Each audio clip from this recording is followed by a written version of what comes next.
As paróquias onde passou foi a realização do Grito dos Excluídos.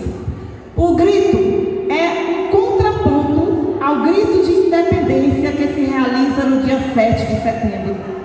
Para o Padre Zé, a vida das pessoas e da natureza estava em primeiro lugar. A maior luta dele nas terras sagradas do sertão baiano foi pela libertação do povo e pela preservação do meio ambiente contra as situações de morte, denunciando a violência estrutural, as desigualdades sociais que vitimam os indígenas, os quilombolas, negras, mulheres, os pobres. Aqui, ele manifestou contra a dívida pública, com os requisitos da ALCA, do FMI, dívidas sociais e direitos humanos, se preocupou com a educação popular e o trabalho de base, apoiou as escolas de família agrícola, fez muita formação, organizou as SEBs, constituiu os CPPs, CPCs, fortaleceu as pastorais, grupos e movimentos. Lutou pela soberania alimentar, apoiando a agricultura familiar no combate à fome e ao agronegócio. Defendeu a implantação do programa Fome Zero, combateu a monocultura do eucalipto, construiu cisternas e apoiou o programa Água para Todos. Também combateu as extrações ilegais de minérios, as pedreiras que funcionavam de forma irregular e ilegal, matando a nossa água e matando as nossas comunidades. Defendeu a terra, teto e trabalho. Lutou para que o povo avançasse para uma democracia participativa e não apenas representativa. Criou um calendário de participação das comunidades nas reuniões da Câmara de Vereadores. Incentivou a participação dos conselhos municipais, nas audiências, referendos, consultas públicas. Motivou os cristãos a ocupar espaços na sociedade e na política. E nunca se fartou no banquete de uns poucos. Preferiu ficar ao lado dos pobres. Ele não se envaidecia e nem se corrompia com o poder político. Os questionava para que cada um fizesse a sua parte. Agiu em defesa dos territórios, o lugar onde se concretiza a vida, as relações, as lutas e as interações com a ecologia integral. Ajudou a fundar e apoiou associações comunitárias e quilombolas. Desenvolveu vários projetos de geração de renda, como hortas comunitárias, padaria comunitária, criação de abelhas, etc. E também contribuiu para que várias lideranças alcançassem seu meio de sobrevivência e se tornassem independentes. Onde havia um manifesto, estava ele, levando a juventude para participar. O tema do Grito dos Excluídos deste ano, desse jornal, é Vida em Primeiro Lugar. E o lema, Brasil, 200 anos de entre parênteses, dependência. Para quem? E seus eixos, o Padre Zé já discutia e mobilizava há uma década atrás, de 1999 a 2008, nas paróquias por onde ele passou. Caculé, Graçucei, Pitira, Rio do Antônio, Tremedal, Piripá e lá em Aracatu, quando ele veio fazer suas visitas. O Brasil comemora esse ano 200 anos de, entre parênteses, independência. Para quem? Eis a questão. Vivenciamos um poder antidemocrático no país, que põe a economia acima da vida, num fundamentalismo religioso e cultural que exclui e extermina. Pátria acima de tudo, Deus acima de todos. Afronta a solidariedade e os direitos humanos, nas mais diversas formas de violência, onde o chefe maior do Estado diz ser favorável à tortura, e numa mentalidade machista, homofóbica, racista e afrofóbica, que tem ódio de pobre, com investimentos mínimos em saúde, educação, assistência social e segurança pública, a população entrou em um estado de empobrecimento. Nós estamos vendo as pessoas batendo nas portas novamente, pedindo despotismo. A duras penas, Brasil afora, é preciso muita luta, organização e diálogo na construção de saberes para compreender a realidade e transformá-la. É urgente que se promova uma educação popular que gere autonomia e reflexões concretas de disciplina e participação política. Que país nós queremos construir? Desarmados. Nós cristãos precisamos olhar desde o caminho e ouvir os gritos de nossos irmãos e da natureza. Bora, Bolsonaro!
Queimada Brasil.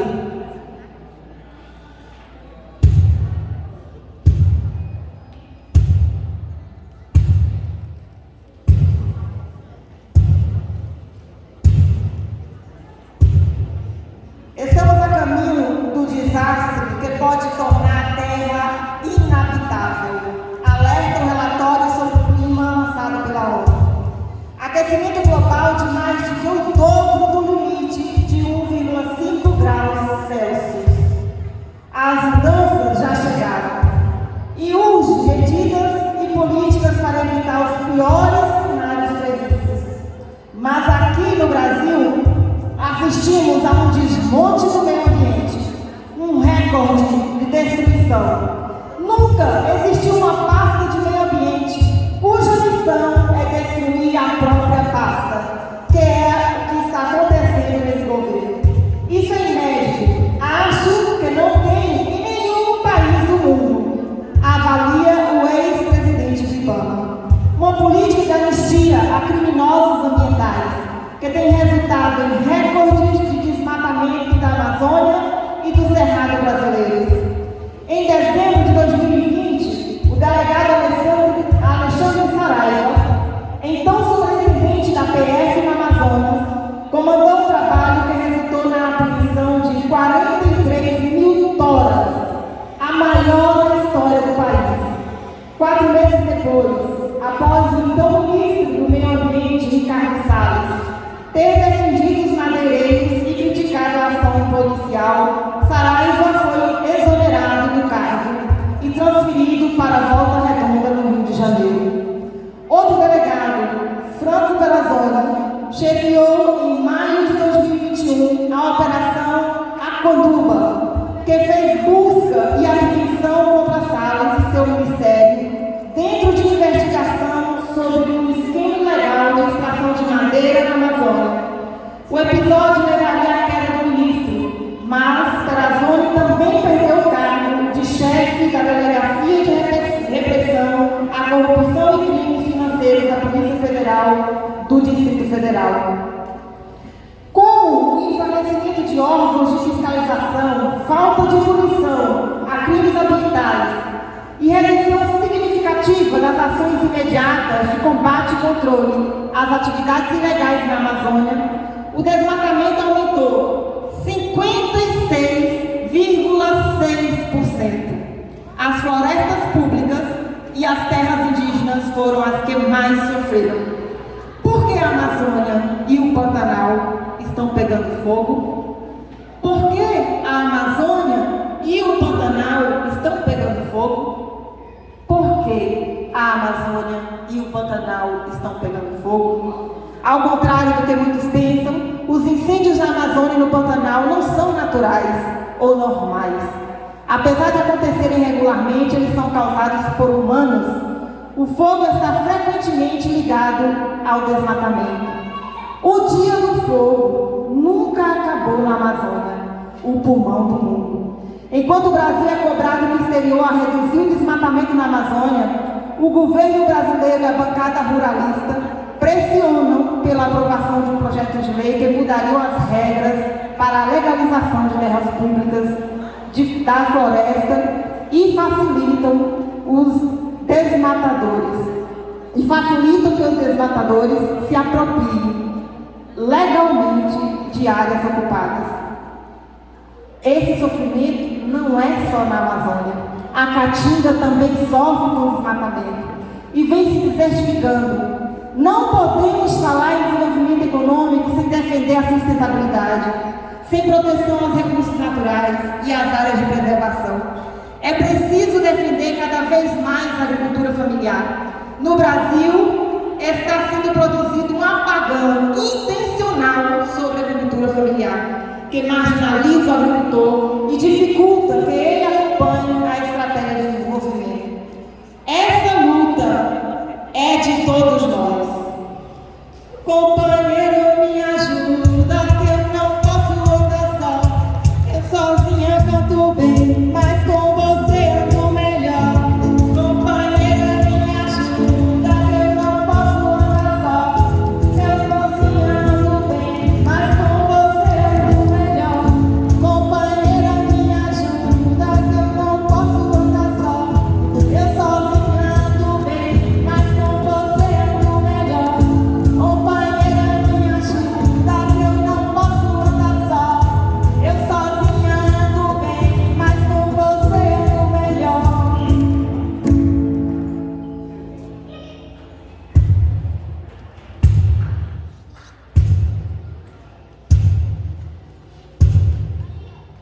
O projeto de lei 490/2007, que estava em tramitação na Câmara dos Deputados, impediria os povos indígenas de obterem o reconhecimento legal de suas terras tradicionais, se lá não estivessem fisicamente em 5 de outubro de 1988. É um marco temporal.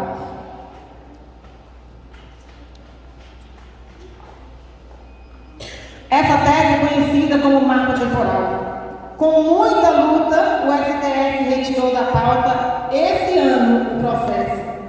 Essa tese é parte de uma estratégia de grupos de ruralistas e do agronegócio para barrar a demarcação de terras indígenas no Brasil. Apesar de não oficializada, a tese vem sendo aplicada no Brasil desde o governo de Michel Temer. Isso porque, desde então, o governo brasileiro não realizou a demarcação de novas terras indígenas, apesar disso ser um direito garantido pela Constituição de 1978. O marco temporal desconsidera todo o histórico de violência que os povos indígenas sofreram no Brasil. Eles é quem são os donos naturais dessa terra, são os povos originários. Até quando vamos ter um Congresso que não representa o povo brasileiro? Volta e meia somos ameaçados por eles nas agendas antidemocráticas e com votações na calada da noite que retiram nossos direitos. E nesse ano eleitoral, nós cristãos não temos o direito de votar sem considerar a retirada de direitos que nós sofremos nos últimos anos. Nós não podemos esquecer da reforma trabalhista, da reforma da Previdência, do congelamento de gastos e de todo o desmonte de direitos e de agressão ao meio ambiente sofrido nesses últimos dias e validado por uma maioria no Congresso e no Senado. Enquanto cristãos, nós não temos o direito de, nesse ano, votar sem considerar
Pode que está batendo, Iago.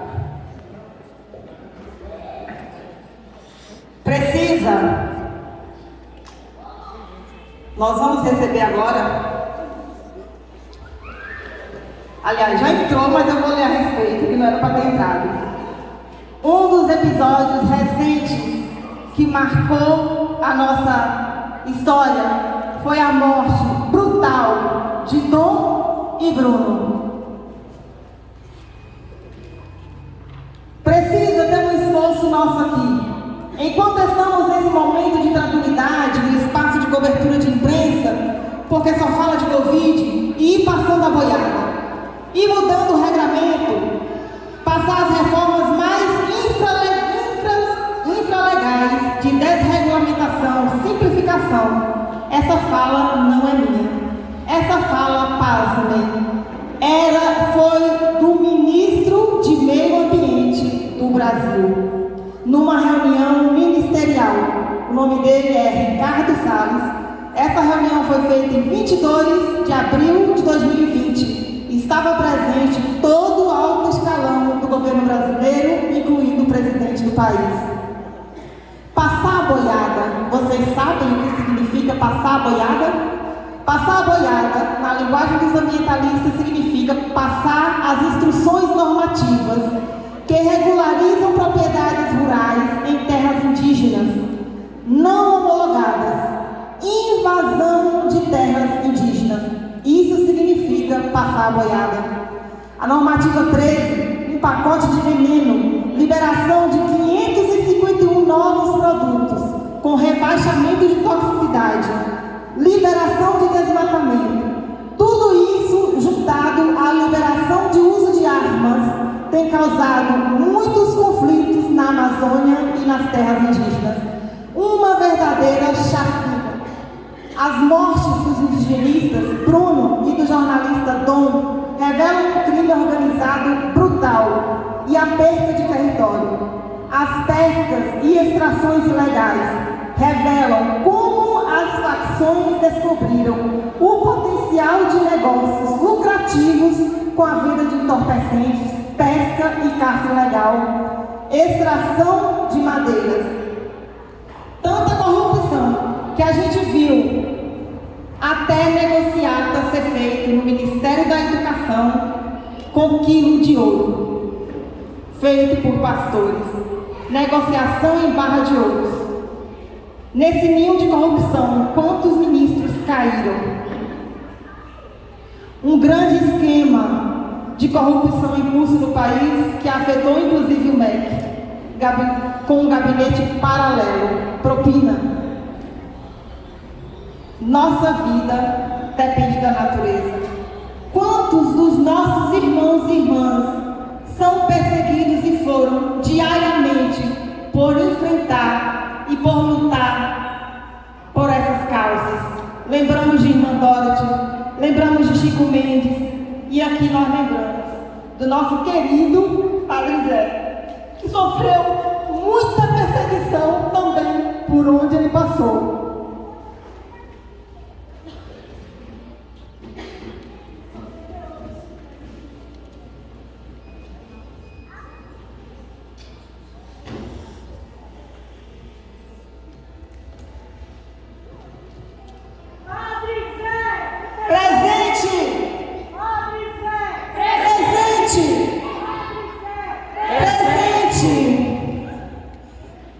Essa luta não é, essa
semiárido pulsa uma energia de vida e de resistência. Um tesouro, as sementes crioulas.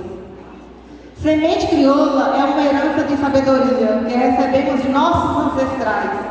Elas guardam em si a riqueza natural das nossas terras e, por essa razão, devem ser preservadas e disseminadas.